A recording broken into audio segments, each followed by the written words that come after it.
morning, everyone. James from Junkyard Fox. Thank you so much for joining me. I am back out here in the deserts of West Texas at the tail end of summer. So we're already almost done with August, and that means we've already received our monsoon summer rains for the season. And we got a lot of rain this year. So that means one thing: prickly pear cactus fruits. So for those of you unaware, this is the prickly pear cactus. It is abundant throughout the American Southwest and Mexico, North Africa, the Mediterranean. And we have a lot of videos on the uses of this plant, but the main draw during the summer months are these beautiful purple bulbous fruits. They are some delicious eating. So they're nice and sweet and juicy. You can do all kinds of things from making candies with them, making jellies, making mixed drinks with them, all kinds of stuff. But what we're going to do today is some breakfast. So it's been a while since we've done a dedicated foraging type video, so that's what we're going to be doing today. So as always, thank you so much for joining me. Let's get started.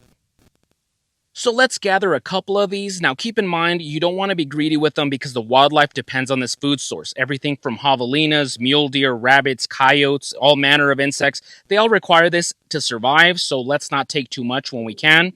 Now, you can't grab them directly unless you're a masochist because they have thorns on them, and even worse, they have little glochids, which are little hair-like follicles that are just an absolute pain to, if you get them on your fingers, or even worse, your lips or your tongue. So you're going to want to use a knife or some tongs, a fork, something like that, so you don't have to grab them directly.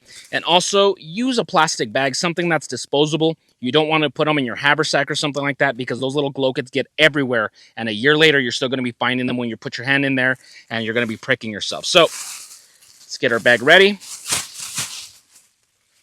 And what you're going to do is you're going to stab it at the top and just kind of gently wiggle it, kind of give it some twists.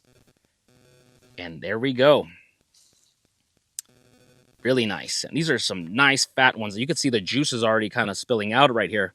You know they're going to be some good eating. So once again, we're not going to take too many of them because we just don't want to take too much away from the flora and fauna out here.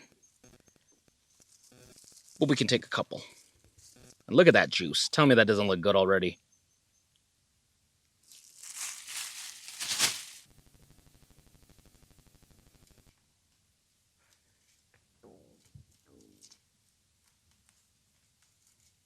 Alligator roll. Good stuff.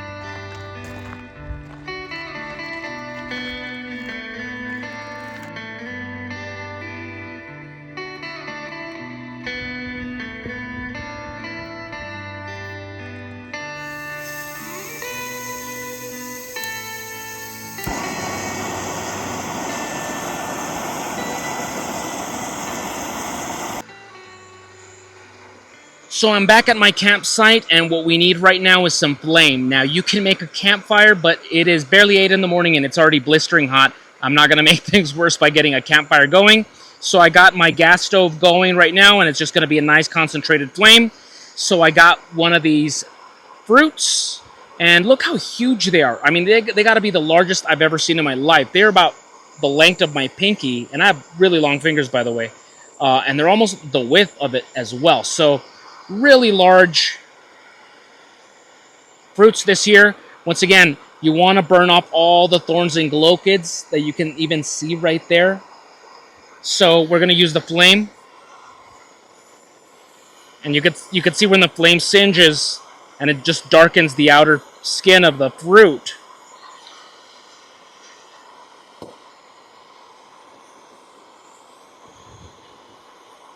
And that's what we want. We want to just burn off all that stuff as much as possible. You're not going to be able to get everything because they're stubborn little hairs, but you want most of it gone. Look at it. It's already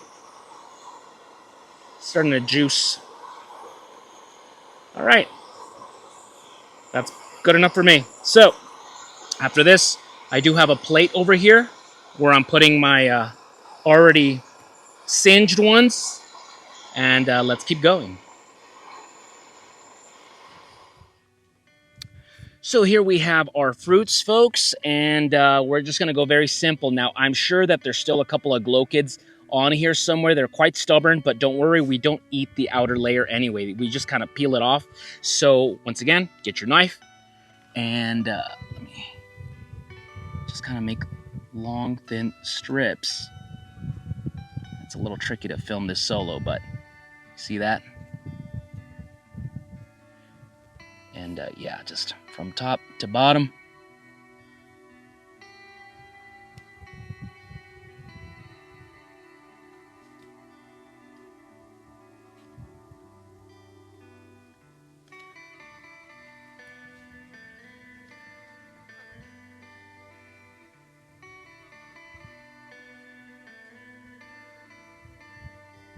Slice, thin slices.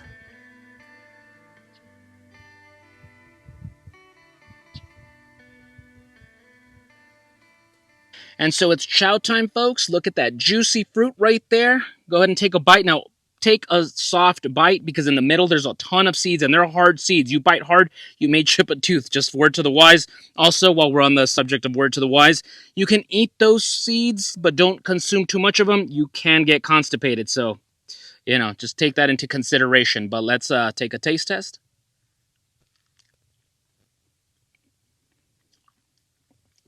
Oh man, that's good. That's really good. See the purple in there? And that's where all the seeds are. I'm not sure if you can see, like there's like 3 or 4. And so, yeah, just once again, soft bites.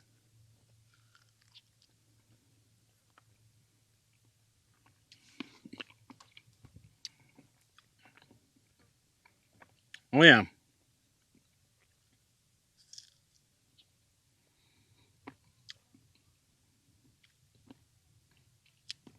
So juicy too.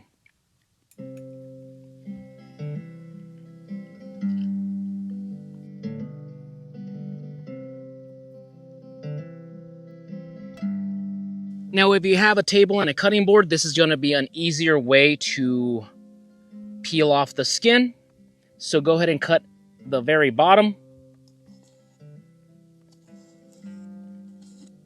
Go ahead and cut the top as well.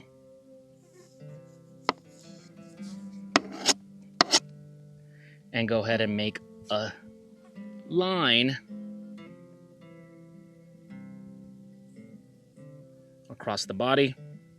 Just make a little thin incision on the side.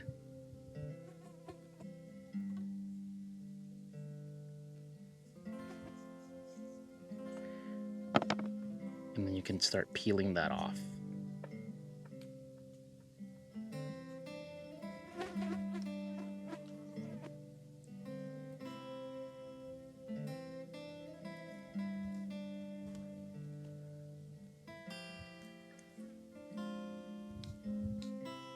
Much faster, much more efficient. And once again, look how juicy this thing is. So, time to eat. Very refreshing too. They're nice and cool.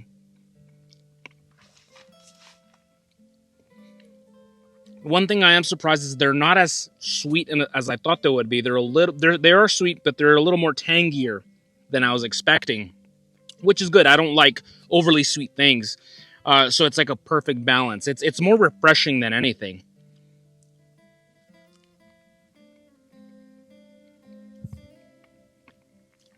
Look how huge these fruits are.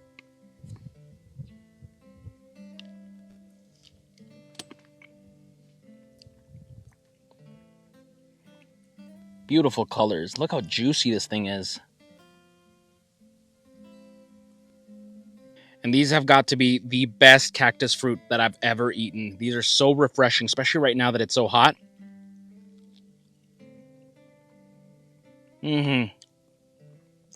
Really good stuff.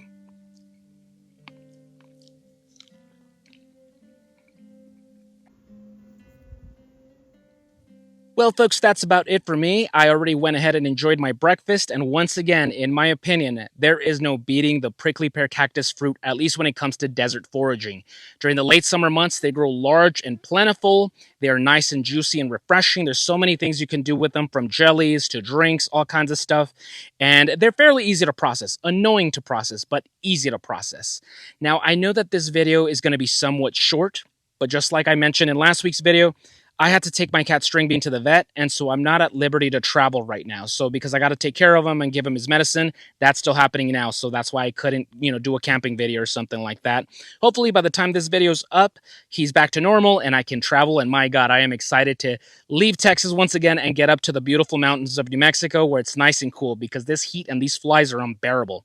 Not only that, but I know if you've been a longtime Junkyard Fox viewer, this may sound like we're treading old water when it comes to prickly pear cactus fruit, but once again, keep in mind that somebody may have just joined a year ago or 3 weeks ago, 3 days ago, and so they're not aware of our previous videos. And last time we even had anything to do with prickly pear cactus was at least 3 years ago. So once again, it's nice to do a little refresher and nice to do a little bit of desert foraging once again. So if you enjoyed this video, go ahead and give me a thumbs up, comment down below if you have any questions, comments, suggestions. Let me know what is your favorite prickly pear recipe. And I'll see you guys next week with another video. Now go outside and get your boots dirty.